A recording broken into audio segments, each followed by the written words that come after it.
कभी कभी जिंदगी हमें वह सबक सिखाती है जो हम अपनी किताबों से नहीं सीख सकते। ये कहानी एक ऐसे छोटे से गांव की है जहां सच्चाई और न्याय की कीमत को बहुत महत्व दिया जाता है। कुछ समय पहले की बात है। एक छोटे से गांव में एक गरीब किसान रहता था। उसका नाम रामू था। वह अपने छोटे से खेतों में मेहनत करता और अपने परिवार का पालन पोषण करता था। उसकी आर्थिक स्थिति बहुत ही कमजोर थी, लेकिन उसके दिल में ईमानदारी और न्याय के प्रति विश्वास बहुत था। एक दिन गांव के सरपंच के घर में चोरी हो गई। सभी लोग उस चोरी का आरोप रामू पर लगा दिया। रामू ने बहुत कोशिश की कि वह अपनी बेगुनाही साबित कर सके, लेकिन किसी ने उसकी बात नहीं मानी। सरपंच ने तय किया कि रामू को गांव से बाहर निकाल दिया जाए। रामू को ये सजा बहुत भारी पड़ी, क्योंकि उसके लिए गांव ही सब कुछ था।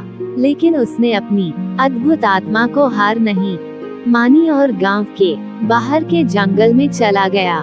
जंगल में रामू ने एक छोटा सा आश्रय बनाया और वहां अपनी जिंदगी बिताने लगा। वह रोज खेतों में काम करता और अपने आप को जीवित रखने के लिए लड़ता रहता। एक दिन एक अमीर व्यापारी ने उस गांव में आकर एक बड़ी संपत्ति खो दी।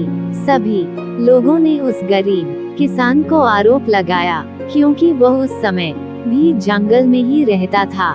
लेकिन इस बार सरपंच ने अपनी गलती को महसूस किया और उसे वापस बुलाया। रामू को बुलाने के बाद सरपंच ने उसके सामने खुद को माफी मांगते हुए कहा, रामू, हमने तुम पर गलत आरोप लगाया था। रामू ने उसे माफ कर दिया और कहा, सरपंच जी, यही तो जिंदगी की सच्चाई है। कभी कभी हमें अपनी गलतियों को स्वीकार करना पड़ता है और माफी मांगनी पड़ती है। सरपंच ने रामू को गांव में वापस ले आया और उसे एक बड़ा सम्मान दिया। उसने सभी गांव वालों के समक्ष रामू की बेगुनाही की प्रशंसा की। ईमानदारी और सच्चाई हमेशा जीत को ही समर्थन करती है। रामू ने कभी भी अपने मौलिक तत्वों से हार नहीं मानी और उसकी ईमानदारी ने उसे उसके सम्मान की ऊंचाई तक ले जाया। इस कहानी से हमें ये भी सीखने को मिलता है कि हमें हमेशा दूसरों को उनकी गलतियों के लिए माफ करना चाहिए और सच्चाई और न्याय के प्रति हमेशा विश्वास बनाए रखना चाहिए। सच्चाई और न्याय की प्रतिष्ठा को हमेशा सर्वोपरि रखना चाहिए, चाहे जिंदगी में कठिनाइयाँ हमें कितनी भी मुश्किलें क्यों ना आए।